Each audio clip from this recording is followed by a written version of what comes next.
ఎన్టీఆర్ అనేది ఒక పేరు కాదు, ప్రభంజనమని మంత్రి నారా లోకేష్ ఉద్ఘాటించారు. రాజకీయాల్లో ఆయన అనేక సంస్కరణలు తీసుకొచ్చారని తెలిపారు. హైదరాబాద్లోని ఎన్టీఆర్ ఘాట్ వద్ద తల్లి భువనేశ్వరితో కలిసి ఆయన నివాళులర్పించారు. ఎన్టీఆర్ స్ఫూర్తితో తెలుగు ప్రజల కోసం అహర్నిశలు పనిచేస్తామని స్పష్టం చేశారు.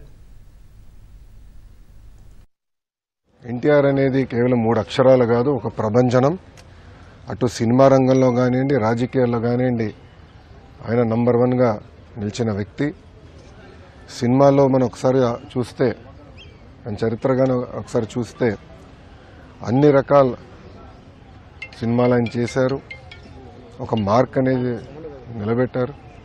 దాని తర్వాత రాజకీయాల్లోకి వచ్చిన తర్వాత కేవలం 9 నెలల్లో ఒక ప్రభంజనం సృష్టించి తెలుగుదేశం పార్టీని అధికారంలోకి తీసుకొచ్చిన వ్యక్తి అన్నా ఎన్టీఆర్.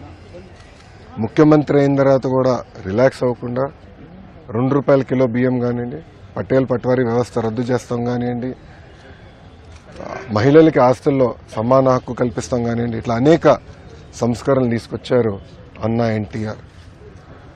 అన్నా ఎన్టీఆర్ వల్లనే ఈరోజు తెలుగోళ్ళు తలెత్తుకుని తిరిగే పరిస్థితి వచ్చింది. ఆనాడు భారతదేశంలో తెలుగోళ్ళు అంటే మద్రాసీలు అనేవారు. కానీ తెలుగు జాతి గర్వించే విధంగా ఆయన మన గలం ఢిల్లీలో వినిపించారు.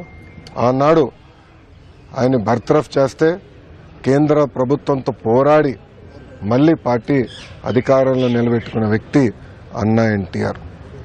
ఒక వ్యక్తితో ప్రారంభమైన తెలుగుదేశం పార్టీ ఈరోజు 1 కోటి మందితో సభ్యత్వాలు తీసుకుని నిజంగానే చాలా గర్వకారణం.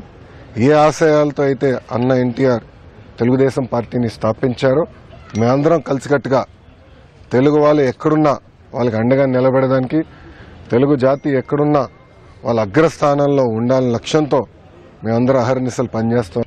ఆంధ్ర రాష్ట్ర అభివృద్ధికి కార్యక్రమాలన్నీ మళ్ళీ ప్రారంభించాం. అన్ని పనులు యుద్ధ ప్రాతిపదికంగా మళ్ళీ ఈ నెలాఖరుగల మొదలవుతాయి. అన్ని పనులు ఒక లాజికల్ కంక్లూజన్కి తీసుకెళ్తాం. దాంట్లో ఎలాంటి సందేహం లేదు. ఇటు తెలంగాణ కానివ్వండి, అటు ఆంధ్ర రాష్ట్రం కానీ, 2 రాష్ట్రాలు కూడా కలిసికట్టుగా తెలుగు ప్రజల కోసం, తెలుగు జాతి కోసం కలిసికట్టుగా పనిచేయాలని మేము కోరుకుంటాం. సార్, ఎన్టీఆర్ గారి 100వ జయంతి ఉత్సవాలు ఇప్పటికే పూర్తయ్యాయి. భారతరత్న డిమాండ్ అనేది అది ఇంకా అలాగే ఉంది. ఏ విధంగా ముందుకెళ్ళున్నారు సార్? ఆ డిమాండ్ ఉంది. మా జాతీయ అధ్యక్షులు వారు చంద్రబాబు నాయుడు గారు దానిపైన స్పష్టంగా ఈరోజు కూడా మాట్లాడతారు. ఆ డిమాండ్ ఉంది. మేము కేంద్ర ప్రభుత్వంతో కూడా మాట్లాడుతున్నాం.